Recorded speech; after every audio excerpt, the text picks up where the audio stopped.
Thank you so much for joining me today. My name's Ellie Graves and I work for Purina as the Veterinary Technical Manager. Today I'd like to take you through the science behind the cardiac nutritional blend of nutrients that is within our new ProPlan Veterinary Diets product, CardioCare. So there are three main studies to discuss here. The first one is the omics study. This looked at understanding the mechanisms of myxomatous mitral valve disease, or MMVD, through analysing molecular paths in dogs with mitral valve disease compared to dogs with healthy hearts. This really set the scene then for our second study, which involved a dietary intervention. This looked at assessing the efficacy of a cardiac protection blend of nutrients, as the author called it, in improving heart function and slowing the progression of disease in dogs with MMVD. And then finally, there was study 3, which looked at metabolomics. This tried to connect the clinical benefits that have been seen in the dietary study with metabolomic changes. First of all, let's define what we actually mean by metabolomics and transcriptomics. So metabolomics is the study of small molecules, commonly known as metabolites, within cells, fluids, tissues or organisms.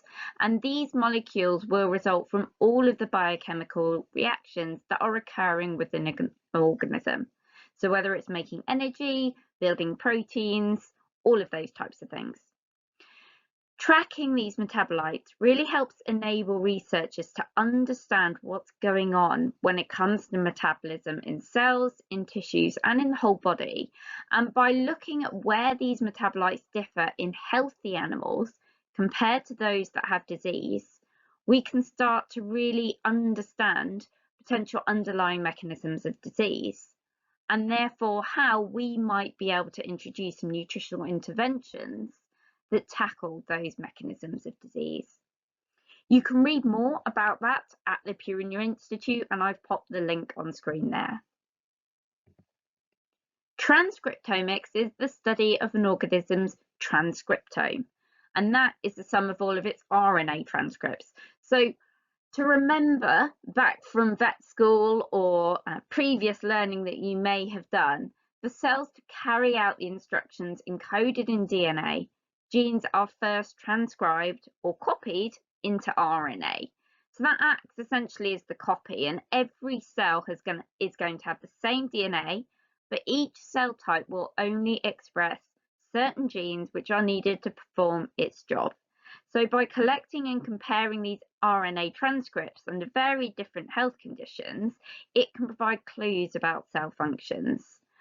It can help us to better understand a disease, and again help to potentially identify nutritional solutions that can improve the outcomes for dogs that have that condition.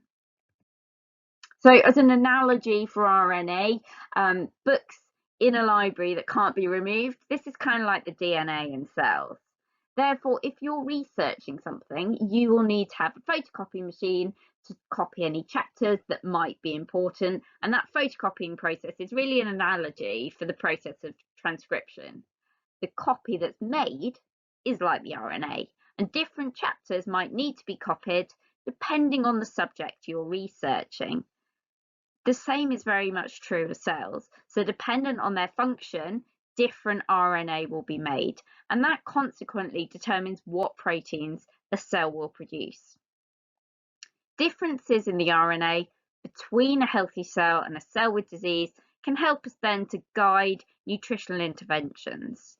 Just like if you compared the photocopy you've received from a photocopying machine where it's functioned well and one where it's quite faulty and the ink is smeared, it might help guide you as to what you can do to intervene to limit this rehappening. So that's your transcriptomics. So here you've really got a build-up of where genomics, transcriptomics, proteomics and metabolomics come in when it comes to research, and how both genetic and environmental effects can impact on the metabolites that an organism overall produces. So if we look at the first study, Using expertise in metabolomics and transcriptomics, Purina scientists analysed molecular level differences between healthy dogs and those with mitral valve disease to identify nutritional targets that might be addressed to improve the health of dogs with MNVD. There were two parts to this study. The first applied transcriptomics to heart tissue from dogs with MNVD versus dogs without heart disease, and the second analysed serum metabolites in 18 dogs with MNVD and 11 age and gender matched healthy dogs. So what were the key findings? Well, really among the key changes that were identified, scientists found 54 serum metabolites were significantly different between healthy and MNVD dogs, and more than 1,000 gene transcripts in mitral valve and left ventricular tissue were differentially expressed. These changes represented altered paths associated with energy metabolisms and bioenergetics, oxidative stress, and inflammatory mediators, and with extracellular matrix homeostasis. Additionally, gene expression and metabolite levels for glucose metabolism and anaerobic glycolysis were increased, indicating that in dogs with MNVD, their hearts were less efficient at producing ATP and that they used less efficient ATP production pathways that weren't typically used in the healthy heart. Similar to findings in studies of human heart failure, these studies suggested that cardiac metabolism in dogs with MNVD shifts away from using long-chain fatty acids as a primary substrate for energy, and that process of energy production becomes less efficient overall. And that's really key. And you can see from the graph on the screen that there is a significant reduction in the failing heart with the use of fatty acid oxidation, and we see increases in glucose glycolysis and ketone oxidation, which is less efficient at producing ATP. So the conclusions of this study were that dogs with MNVD presented altered energy metabolism, indicating that they did not use energy as efficiently as healthy dogs. They had increased markers of oxidative stress, decreased protection against reactive oxygen species, and increases in inflammatory markers. And many of the observed disturbances were thought to potentially be able to benefit from nutritional or medical management, but additional research was needed. And that really led to the production of what was then termed by the authors of the next study as a cardiac protection blend of nutrients. And those are the 5 nutrients that you see on your screen now. So MCTs, or medium chain triglycerides, omega-3 fatty acids, vitamin E, amino acids, and magnesium. So in study 2, this was a dietary intervention with the objective of the study to evaluate the clinical impact of a diet formulated with a cardiac protection blend of nutrients, as the authors termed it, to help address metabolic alterations and progression of naturally occurring early preclinical stages of MNVD in dogs. And by early preclinical stages, we were looking at stage B1 and stage B2 dogs, according to the ACVIM consensus statement of mitral valve disease. So setup of the study, it was a 6-month blinded placebo-controlled interventional study. It enrolled 19 dogs with early stage MNVD in stage B1 or stage B2 and 17 small breed healthy control dogs. And all dogs were then randomly assigned to either a complete and balanced control diet or a diet supplemented with the cardiac protection blend. And that was the only difference between the 2 diets.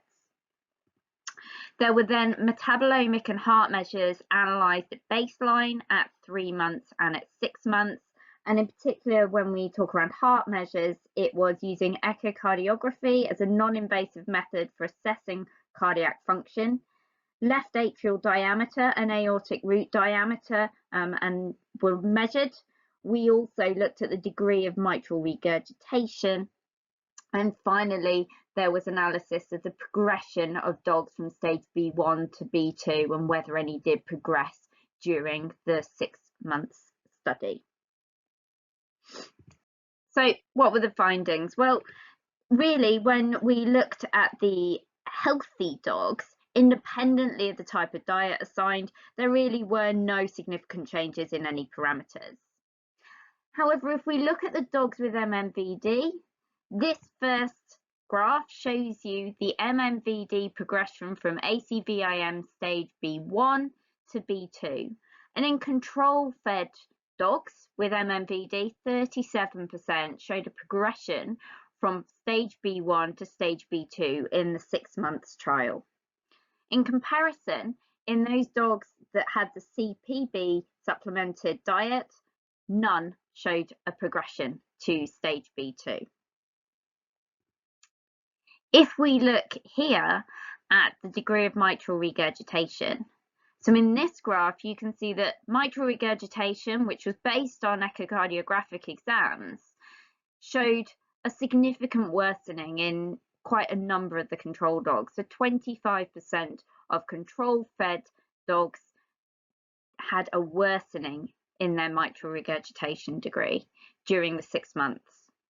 In comparison, in the cardiac protection blend group, 30% actually showed an improvement and only 10% worsened when we looked at the degree of mitral regurgitation.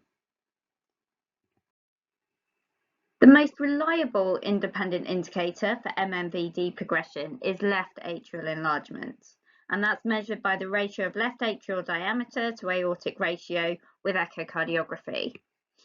Study results showed that the control-fed group of dogs with MMVD had significant increases in their left atrial enlargement, with an average of 10% or 10.8% or so increase in left atrial diameter and left atrial to aortic ratio during the 6 months. In contrast, the left atrial size in the CPP-fed group actually showed a 3% on average decrease. So these results were really quite significant. And again, to emphasize, this was only in 6 months, and actually the changes in left atrial size started as early as 3 months in the dietary study. So the conclusions of this study were really that it successfully demonstrated that a blend of nutrients designed to address the metabolic changes associated with MMVD in dogs was able to slow or reverse cardiac changes within early and preclinical stages of MMVD. Finally, in the follow-up research, Purina scientists analysed the serum metabolites of the dogs in the dietary study. You'll remember earlier when I talked you through the setup of the study, I mentioned that metabolomics were measured at baseline, 3 and 6 months, and this was incorporated into the study results that I'm going to talk you through now. So this study aimed to answer the following questions. Do the nutrients in the cardiac protection blend have any impact on metabolomics? Are they bioavailable? Do they actually increase the efficiency of energy used by cardiac tissue? And are there molecular level changes in association with the clinical improvements seen? And the hypothesis was that cardiac protection blend can result in improved energy metabolism, reduced oxidative stress, and less inflammation in dogs with MMVD. So, similar to the last study, just a reminder of the study setup. This was looking at those dogs with MMVD and analysing serum samples alongside the heart measures that were being taken throughout that 6 months diet trial. So what were the findings? Well, among more than 100 different metabolites, the results showed the clinical benefits demonstrated during the dietary study were also associated with positive changes at the metabolic level. For example, there were increases in agents that modulate glutathione balance, and glutathione is particularly important to protect against oxidative stress, especially in the heart, and there were increases in important medium chain fatty acids, which are crucial as a source of energy for mitochondria that don't need carnitine to enter the mitochondria and can be used efficiently to create ATP. In addition, there were changes in the omega-3 and omega-6 ratios. For example, in the group that were fed with the cardiac protection blend, significant increases in omega-3s were found, which we know have important anti-inflammatory properties, whereas in the control-fed group, there were decreases in those and increases in some of the omega-6 fatty acids. So the conclusions of this study were that there was a significant improvement in fatty acid use and bioenergetics. There were reductions in markers of inflammation, and there was a reduction in oxidative stress when a cardiac protection blend of nutrients was incorporated into a diet fed to dogs with MMVD. So this sequence of studies really demonstrates that dietary intervention with a specific blend of nutrients formulated to address the key metabolic changes identified in dogs with MMVD is able to improve key cardiac measures and slow the progression of subclinical heart disease. And importantly, the combined effects of these nutrients achieve the documented efficacy. So one nutrient alone is not going to be enough to provide these benefits. It needs to be that whole blend together at certain levels. I will leave you with that cardiac nutritional blend of nutrients on your screen. Thank you.